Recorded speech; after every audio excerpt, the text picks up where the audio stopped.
here at Atencio with CNTV, and today we're in Denver, Colorado. I'm here with your Mile High home team since 2001, where perfection is the goal, helping you buy and sell real estate in Denver and the surrounding areas. I'm joined with the owner. Thanks so much for joining us, Jeff. And let's start off a little bit about yourself. You're a Denver native. Honestly, back in the 60s, obviously you know Denver pretty well. Share with me real estate. You got involved back in 2001. Prior to that, you really were into music. Went to school for music, cum laude status. Since then, you've been a Rookie of the Year, definitely top 10 when it comes to Caldwell Banker. Share with me a little bit how this journey started for you and what got you involved in the passion of real estate. So I'm sitting there watching the commercial, Carlton Sheets, and here's how you invest in real estate and all those things back in the day. And so I used that system, and I was able to buy a rental with the equity that was left over in my house. And after I finished that process and bought my second home, my realtor said, "Wow, you should be a realtor." And that's kind of what Carlton Sheet said, is that, one of the criteria would be, to go get your license. And once I got my license, I realized I had a talent for reading people and listening closely and helping them achieve their goals. That is pretty cool. Kind of nice you told you to do that, and you actually took the advice. I mean, obviously, real estate is probably one of the largest investments most of us will make in our lifetime.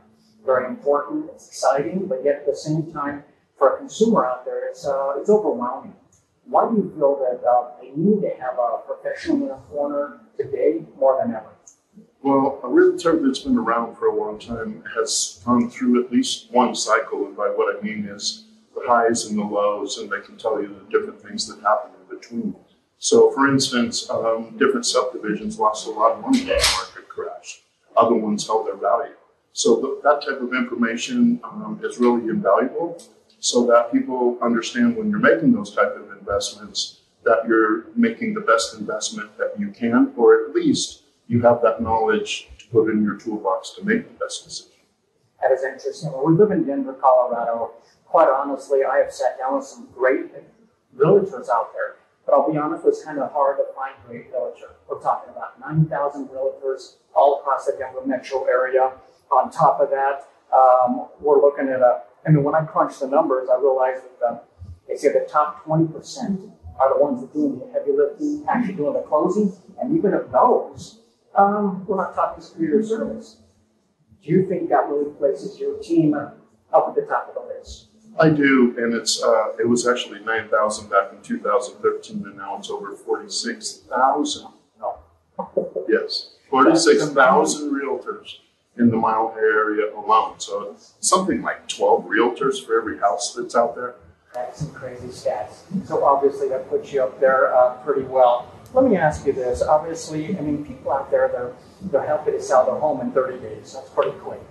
You guys go a step further. We're talking about 27 days. Tell me about that claim, and is that something that came about here recently? It's up to the client, okay? Because when we sit down and we talk about your house, we'll run through your house, and I'll tell you where your money is. A lot of realtors say, "Oh, you got to replace your windows." No. Here's what we're going to do to save you money, and here's little changes that you should make that are going to make a big difference in your return. So when I sit down with the client that's selling the house, what we do is we go through their different options and pricing and who's their competition and what really best fits them. For the client that wants to price their house at value, which is what I always kind of suggest, then that in the type of market that we're in right now, that's what you're going to really see.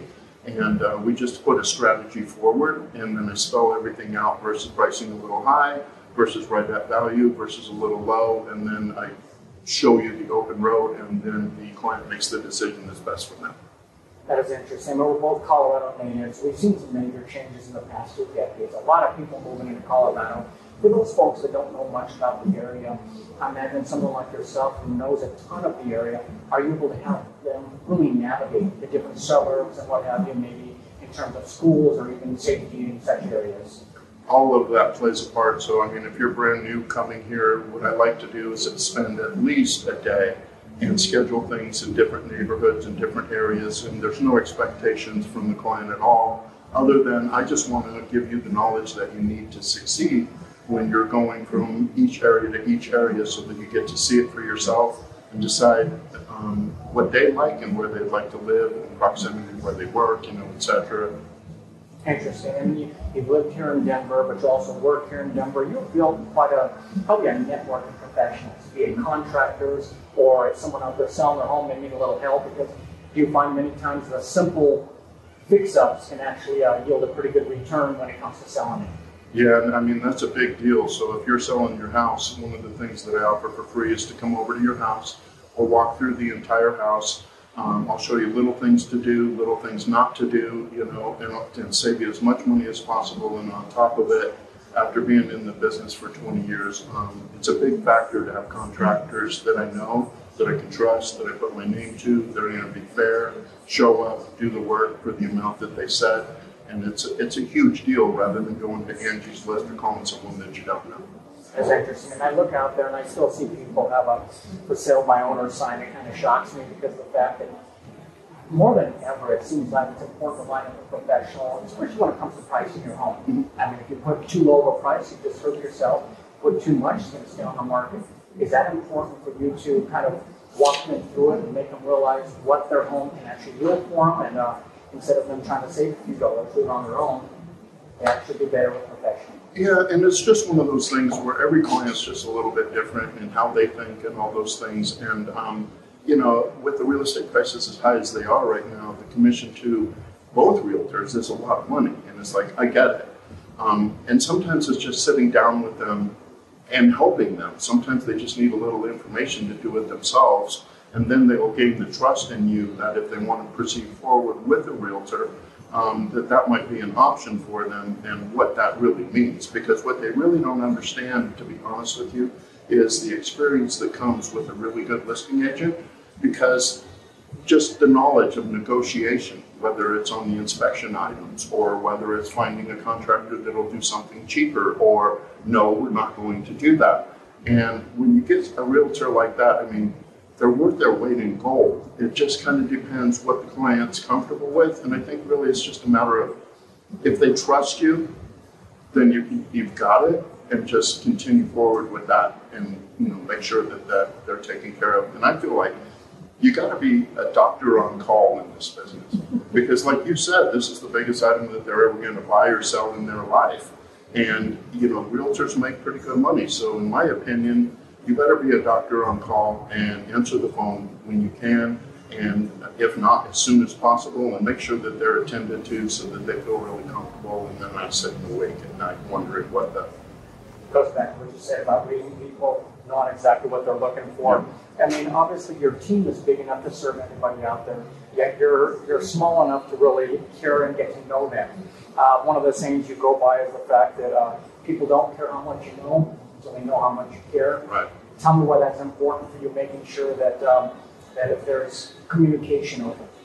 So the best way I can describe this is a story that happened about 12 years ago.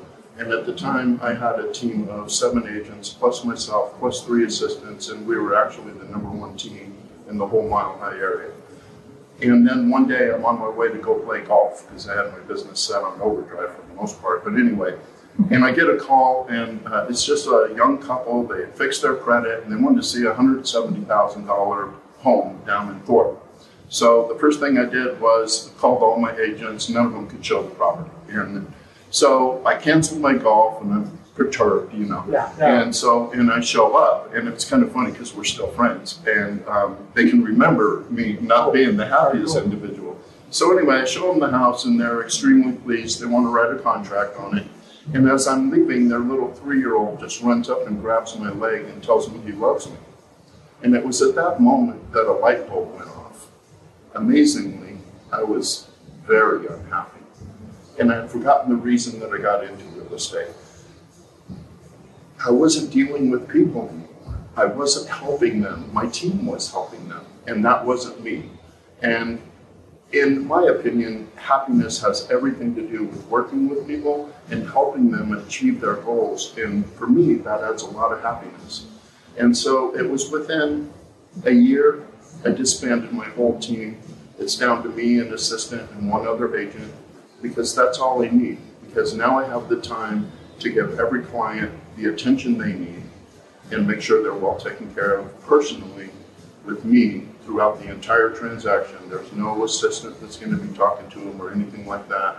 And I really like just pointing out the open road. I'm the kind of guy that'll tell them about the speed bumps or what we might encounter, so that when they're looking ahead and we arrive there, like, oh yeah, Jeff talked about this, we already have a plan for that, and move forward. That's a great story. And so basically your team now is really focused on that client along with you. Yeah. They're all moving in the same direction. Let me ask you, when you're talking about 2 decades of experience, everything from the listing, helping them do that as far as the buying, neighborhoods, even all the way to the closing table and negotiating, is it enjoyable for you to be able to share that knowledge along the way and see these people kind of putting it together and obviously benefiting it? Yeah, I think the joy just comes from seeing their smile in the face, especially when we're in a market like we are today. And some buyers don't have all this extra money to guarantee the appraisal to get in the house, and they're getting outbid by $20, $30, $50, $100,000, and they're frustrated and they quit looking. And so what I do is I step in and I show them the road to success. And I haven't failed once yet, and it's those buyers.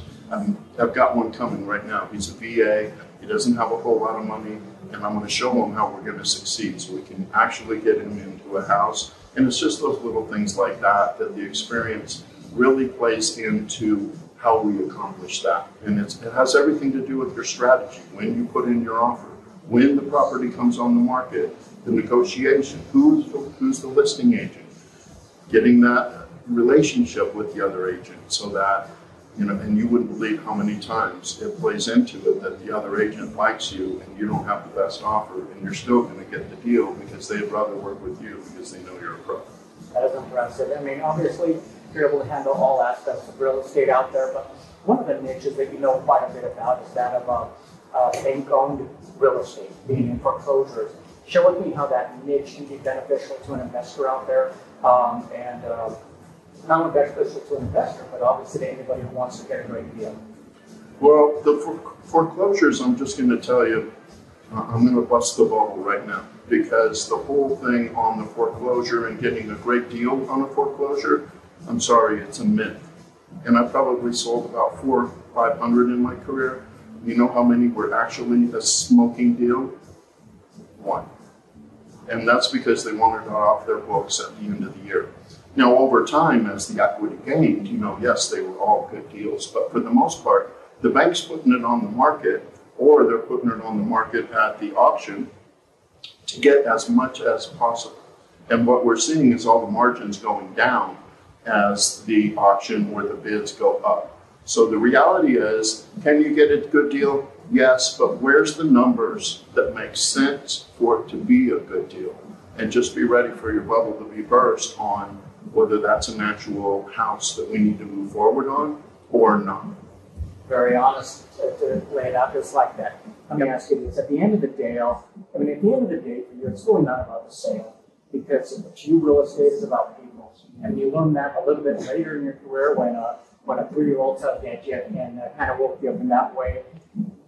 For you, is it important for you to provide the tools to these consumers out there so they can make an educated decision on what the real estate is? And do you think that is why you have become a referral realtor? I do. I think that clients really appreciate when you walk into their home and you're really honest with them about everything and you're not all about the money. They can see it right away. And when you're showing homes to clients and you stop and you take time to show them the different finishes that may have been done without a contractor that aren't that great, or things that you can point out to them so they know that that might play into the deal at some point in the future. So, and as we're looking at homes and I show them different things, that I would be concerned about, I show them the good things, the bad things, and when we go house to house to house, after the 5th or 6th house, they're starting to get the idea, and they can actually, most of the time, pick out a better house. Whether that's the one they want to move into or not, that's another matter. But, a lot of it too is taking the time with the client and letting them experience what's going on out there, okay? Because we're in a fairly hot market right now. So if I take out a client and they see a house and they pass on it, you know, that's fine with me because I want them to see what's happening in the market, because sometimes you have to step up to the plate in some fashion or another to get a house. So if you take the time with the client when they're looking at homes to let them experience what's going on in the market, they get the idea rather than telling them how it is. And you just really have to spend the time with them. That is interesting. I mean, as a family man yourself, you obviously work hard to gain the trust of some of the working public out there. Is that something that you really don't take too lightly? You realize these people can put a lot of trust in you, and as we said before, one of the biggest investments they've ever done. Mm-hmm. You know, the trust thing is you can say, trust me, but those words are never going to come out of my mouth. I want you and the clients to see it in my actions and how I show them everything that we're dealing with, whether you're buying or selling. I want them to feel it, and I'll never say, do you trust me or anything like that, because I want them to say, I trust you. I can tell by the way you're reacting to this whole situation that you're someone that I'd like to work with. That is interesting. I mean, you're a person who enjoys music. Obviously, you enjoy a round of golf, your family as well. But you really still spend a majority of your time catering to your clients. Does it continue to be rewarding for you every day? Ever since that I got rid of my team, it is the most rewarding business to me to help somebody get into a new home, sell their home, and move on with their life. And it's really nice to be part of such a big event, if not one of the biggest events in their life. And so for me personally, yes, I'll give my client my time. I'll answer the phone at 10:30, 11 o'clock at night and all those. And I'm also a guy of balance, okay? And yes, I'll give my clients everything I have, but, you know, I also make time for my family and make sure my kids are taken care of, my wife, make sure they all feel important. And really, that's the key. Make everybody have the time to make everybody feel important. Because without all the pieces, you don't have anything. No, absolutely. You can only give the best to yourself and your company as well. If all those pieces are in play and you got a little golf, little music, time with your son, that what makes it important. Once again, when it comes to real estate, perfection is always the goal. I'm here with your Mile High home team, Atencio with CNTV. And if you don't know, now you know.